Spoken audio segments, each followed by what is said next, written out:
Radhe Radhe friends, welcome to Sara classes. हम study कर रहे हैं साइंस एनसीईआरटी क्लास 9th के चैप्टर 3 एटम्स एंड मॉलिक्यूल्स को। उसके एक इंट्रोडक्टरी क्लास हमने पढ़ी थी जिसमें हमने ये पता किया था कि महर्षि कणाद उन्होंने मैटर का पहले उसका बताया था, मैटर के बारे में, मैटर क्या होता है और किस जो पार्टिकल से मिलके बनता है उन पार्टिकल्स को परमाणु कहा जाता है, ये सारी चीज़। उसके बाद पकुदा कत्यायना इन्होंने भी इसी तरह का कुछ एलेबोरेट किया। इसके बाद डेमोक्रिटस और ल्यूसिपस ये आए और इन्होंने मैटर को डिवाइड किया जाता है और डिवाइड करते हैं तो एक ऐसे पार्टिकल तक जाके पहुंचता है जो अगेन डिवाइड नहीं हो पाता है, यानी कि इनडिविजिबल होता है। तो जब ये डिविजिबल नहीं होता है तो इसी को इन्होंने एटम का नाम दिया। ठीक है, ये 18th सेंचुरी की बात है। इसके बाद लेकिन वो पूरी तरह से साइंटिफिकली या उसको मतलब थियोरटिकली था, ये एक्सपेरिमेंट के तौर पे नहीं था। तो इसको इन्होंने फिर बाद में एलेबोरेट किया, किसने? एंटोनी एल लेविएशन ने। अब हम पढ़ेंगे laws of chemical combination.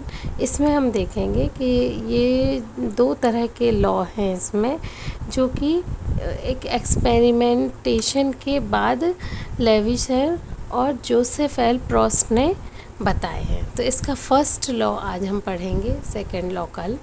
First है law of conservation of mass, यानी कि मास का कंजर्वेशन क्या होता है ये। Is there any change of mass when chemical reaction takes place.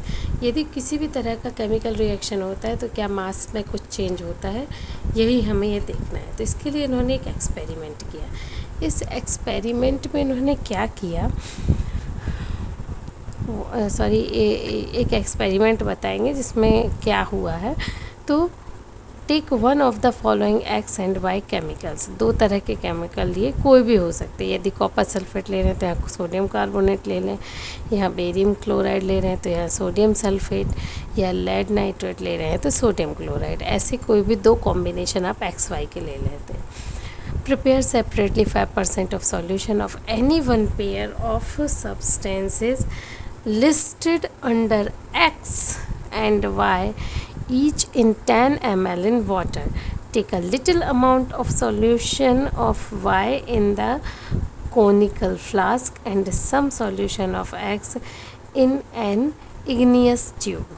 ठीक है, यानी कि सॉल्यूशन बाय का पानी में मिलाकर किस में ले लिया, एक कॉनिकल फ्लास्क में, कितना?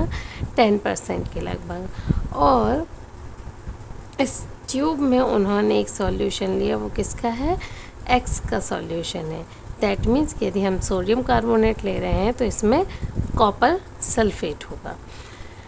Hang the igneous tube in the flask carefully. See that solution do not get mixed. Put a cork on the flask. ठीक है ना। अब इसको अच्छे से बांध दिया, बस इतना इनको देखना है कि ये दोनों मिक्स नहीं होना चाहिए, और इस फ्लास्क पे कॉर्क लगा दिया। ठीक है, अब यहाँ पर हम आगे देखेंगे। Weight the flask with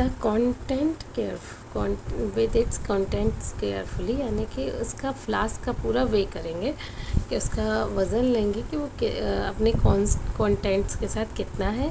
Now tilt and swirl the flask so that the solution X and Y get mixed. अब इसके बाद इसको इस तरह से हिलाएंगे कि वो दोनों चीज़ें अच्छे से मिक्स हो जाएं। फिर वेट करेंगे। What happens in the reaction flask, यानी फिर क्या होगा, क्या उसका जो वे है वो चेंज होगा। Do you think the chemical reaction has taken place, कुछ ना कुछ केमिकल रिएक्शन उस टाइम पर होगा। Why should we put the cork on the mouth of the flask? Does the mass of the flask its contents change? Law of conservation of mass states that mass can neither be created nor destroyed in a chemical reaction. यानी कि law of conservation of मास क्या है कि मास ना तो create किया जा सकता है और ना ही डिस्ट्रॉय किया जा सकता है किसी भी केमिकल रिएक्शन में। ये है लॉ ऑफ कंजर्वेशन ऑफ मास, क्योंकि कुछ ना कुछ केमिकल रिएक्शन होगा लेकिन उसके मास में कोई भी चेंज नहीं होगा। ये था लॉ ऑफ कंजर्वेशन ऑफ मास। कल हम पढ़ेंगे लॉ ऑफ कांस्टेंट प्रपोर्शन। यदि आपको क्लास पसंद आई हो तो please please please like share and subscribe my channel. Thank you once again. Radhe Radhe.